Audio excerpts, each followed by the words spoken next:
Hello Internet, I am Janok, and I'm going to continue running through my Day 3 territory battles in the middle planet of Tatooine. I'm going to start with this top left mission. That's the open mission. I like to use my Jedi Training Ray-led resistance team there. It's a very fun team. Jedi Training Ray, BB-8, R2, and Scavenger Ray. R2 is very important because R2 gives, when people crit, they dispel the debuffs on themselves. I go ahead and I do remod my Ray. I just put my General Grievous mods on. Gives her a little bit more health, which makes her lifeblood stack a little bit better on everyone.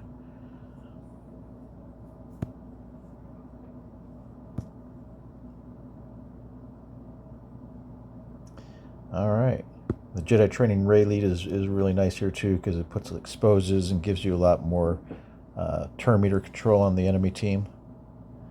So I like to take out the Sand Trooper Scouts. That's this one here just to the right of the leader, and then the far left. Use Lifeblood on Scavenger Ray. You need to keep her alive. She's a glass cannon. Without Lifeblood, they can't take her out, and if she's gone, then you don't have damage. I always call BB-8 in, because BB-8, if he's called to assist, will bring someone else in. And once you have stun on someone, you can pretty much move on to the next, because the whole thing about Tatooine is every round people gain stacks of dots, and the dots are going to kill off the enemy, but they don't stick on you, because whenever you crit, R2 lets you dispel them. So our team ends up not having any dots, and their team ends up being slowly killed to death by the dots. So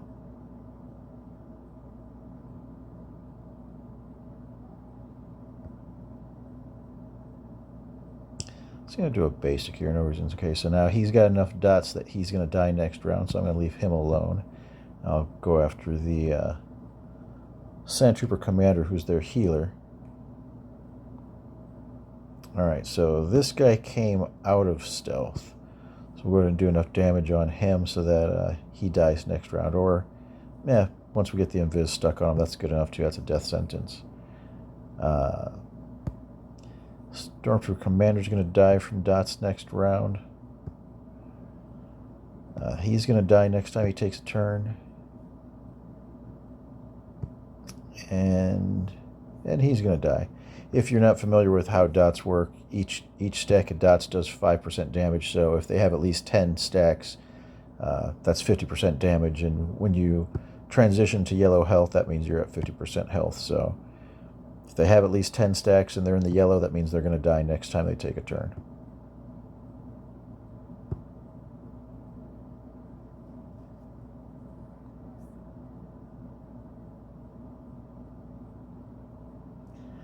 Alright, so now the Sand Trooper Scouts are these two on the back left. I'll go ahead and throw Burning out there. Get some of that AE damage in addition to the dots that they're going to start accumulating. And we'll go ahead and throw the Saber.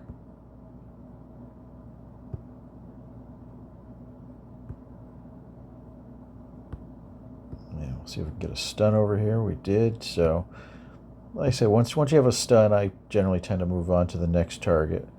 Keep stacking Lifeblood on Scav Ray. Use BB-8's third ability.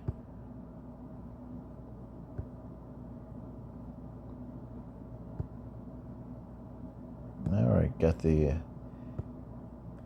stun there, so we'll move on to the next. Call BB-8 in. They're dead next round. I'm going to go after the Stormtrooper Commander.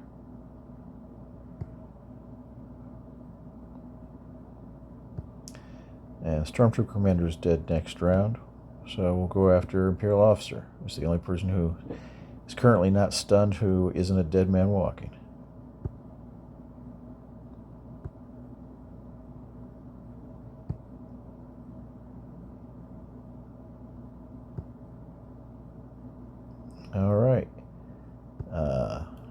going to do a basic over here, make sure he dies, and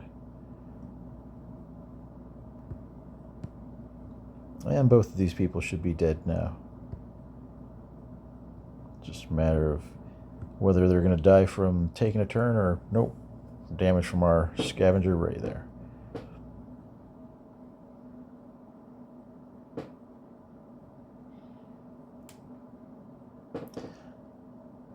Now, similarly, this Jabba team is really easy. If you've got the full Jabba team at Relics, today's Relic 7, so you'd need them all at Relic 7. If you have the full team, you can, this is a full auto, but if you don't have the team, you can very easily just throw in some leftover bounty hunters. Boba, Jango, Zam. Don't want to take Fennec. Let's see, am I using Krrs anywhere today? Let's say I used to take Newt in here, who's just a bounty, but I don't think I don't have any plans to use Krrs, so I can go and throw him in here.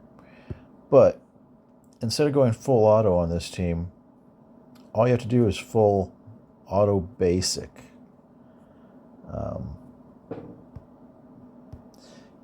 Like I was saying in the last fight, Tatooine is all about stacking those dots, and the dots will kill off your team, but if you're doing auto basic, you're giving your team bonus protection every time Jabba takes a turn, so that takes a little bit longer for the dots to kill off your team. And Boba himself takes no damage from dots. He's a Galactic Legend, so they just basically ignore dots. All those percent health based damage things. The other team is going to get wrecked by the dots. And furthermore, when you start the next wave, Jabba will automatically revive any fallen bounty hunters. So if you take a bounty hunter team, they have to chew through your team before they can get to Jabba, which they can't do. And even if they did kill all your guys, they can't kill Jabba before the dots kill them. And anyone who did die, they're just going to come back in. When you come in on the second wave, you're under contract, so you've got damage immunity for a turn or two. And wave 2 happens exactly like wave 1 did, where the dots are going to slowly start killing the other team. And even if they do kill off some of your team members, they can't kill off all of your team members. So auto basic is a really surprisingly good strategy for this particular day's fights. At least for Jabba it is.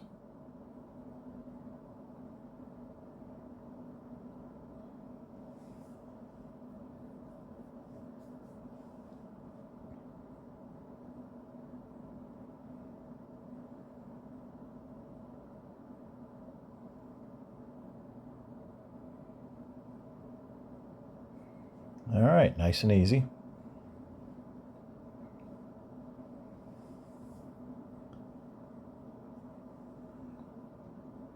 So move to the next ground CM. This is the one where Fennec is required. I like to use my Sith Eternal Emperor team, and then I just throw some largely leftover kind of crappy Sith. I throw in Darth Sidious and Sith Empire Trooper and Sith Marauder.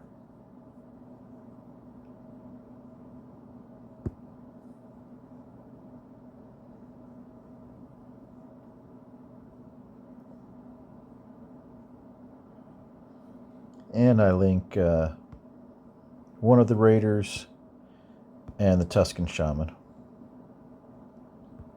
And then I start beating over here on the left on the Brute, because he's going to be taunting pretty soon anyway, so we might as well just go ahead and target him.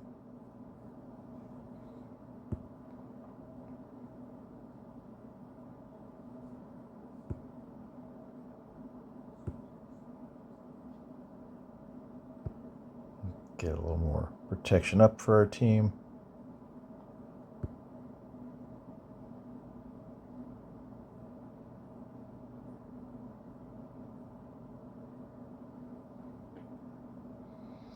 Alright, now you want to go after anyone who isn't the people that you have linked. So the raider does a decent amount of damage, so I'm going to take out the other raider first.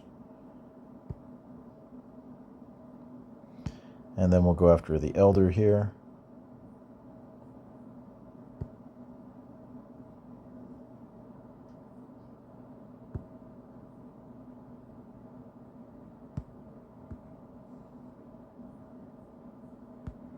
I'll just kind of soften these guys up so the dots will kill them next turn.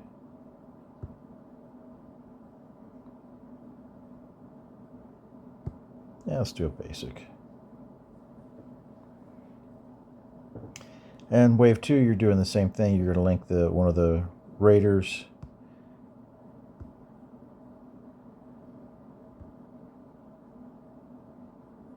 Alright, so we'll link one of the raiders and we'll link the shaman. And then we'll just start targeting the brute, and we're just waiting for Sith Eternal to get his ultimate fully powered up. Should be happening pretty soon. There it goes. Now we got to activate it.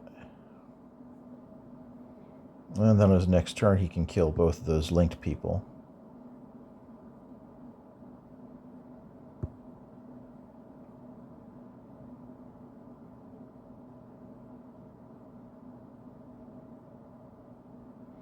Alright, we'll use the ultimate, kills them off. And the rest of these people are pretty much dead from dots on their next turn.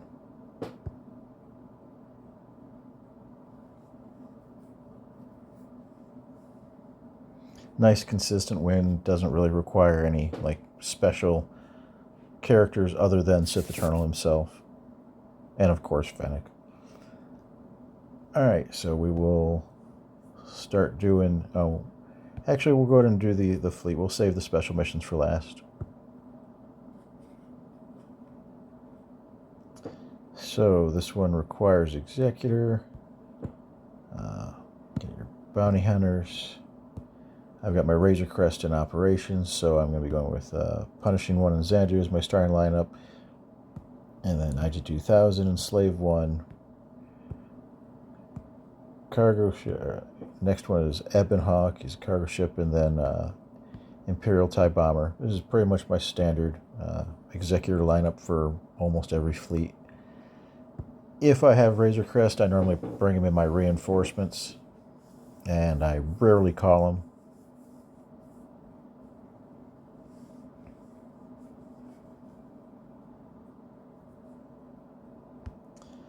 Alright, so we'll target their Imperial TIE Bomber. We're going to go all in on them. Just do a basic here because... And then do the mass assist. When Punishing 1 does their special, it's going to force taunt onto Houndstooth. You want to call Xanadu to assist. Trying to do attacks on people who have target locks so that we get closer to the locked buff, the locked debuffs.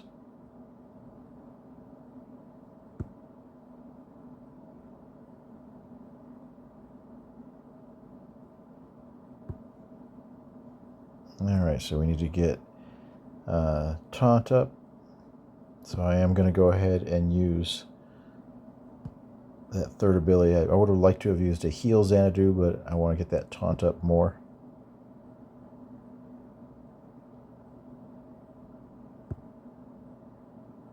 Alright, now we've got the lock debuffs, so now we can't lose taunt.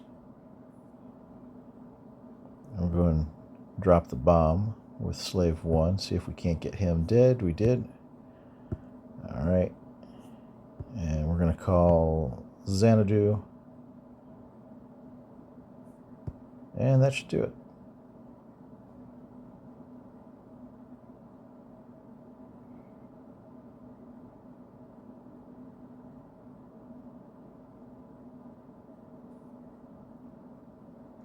Alright, now we'll go to the special mission. We'll start over here with the Bo-Katan mission, which is the mission you need to win at least 25 of to open up Mandalore. I like to use IG-12 You can also use Paz, but I find that Paz is less reliable. I'd like to put my Darth Malik mods on my IG-12, makes them faster and more tanky.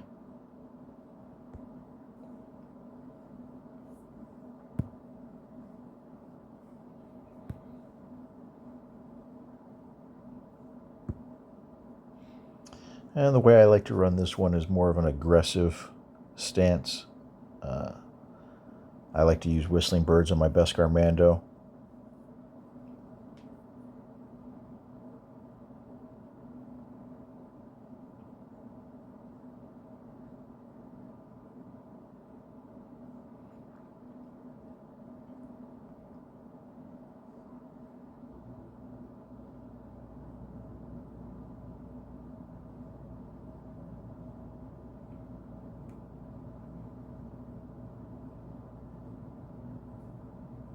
So I'll go right into Whistling Birds, and I call Bo-Katan in for the assist with IG-12's third ability. I do her third ability, which calls a bunch of assists, and swallowed Beskar Mando, so we'll use the harpoon to get him back out.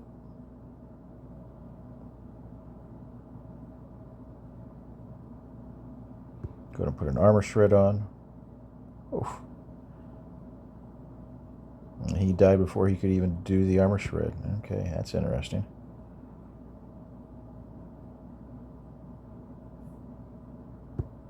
Fairly rare, that is. I'm going to do the third ability to call her in to assist.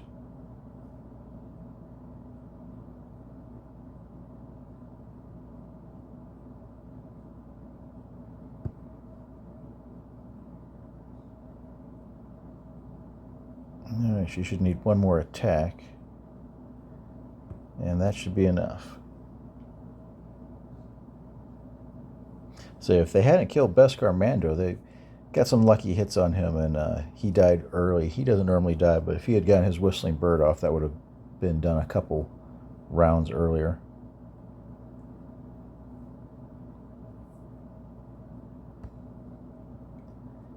And we'll finish up the last fight. Is the Reva Shard mission. I don't have Seventh Sister. She's in operation, so and I use Merrick in my Balin squad over in the dark side planet, so I'm just going to run with these 5 here. Need a little bit of good RNG. If they stun the wrong people,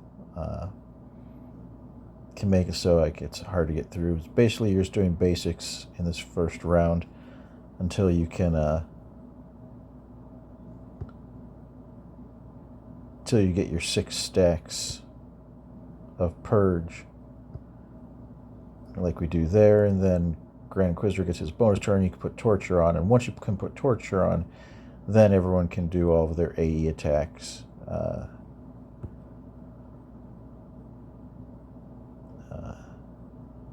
Go ahead and dispel all of their buffs, get rid of all of our dots, do some taunting and some AE damage, throw out essentially the grenades. He's already dead. Yeah, everyone's pretty much dead now.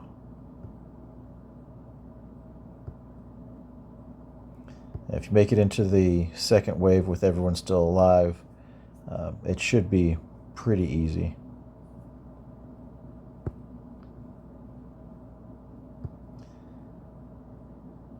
Do a base to get that tenacity down. Okay, now we got the bonus turn. Still don't have an ability block on him, so he's probably going to go into the invulnerability here. But there's a couple ways to get around this. You can wait for Fifth Brother's turn, or since he's a Jedi, you can use this middle ability, and it gets rid of all of the stacks of purge, but it does dispel his damage immunity. So we'll start working our way back up to 6 stacks. Now we'll do our middle ability to get rid of our dots. Now we got that ability block on him. If you can keep that ability block on him, he can't go into damage and vulnerability, and it becomes pretty trivial. We'll do that third ability to give us some bonus protection.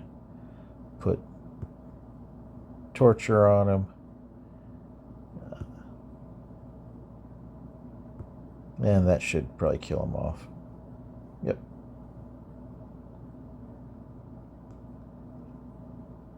So most of the time it works out, but every once in a while, maybe 1 out of 4, 1 out of 6 tries, it'll go south without your healer. But if you enjoyed the video, you can like and subscribe, and you can stick around for the next video where I'll be doing my dark side missions in Dathomir. Thank you for watching.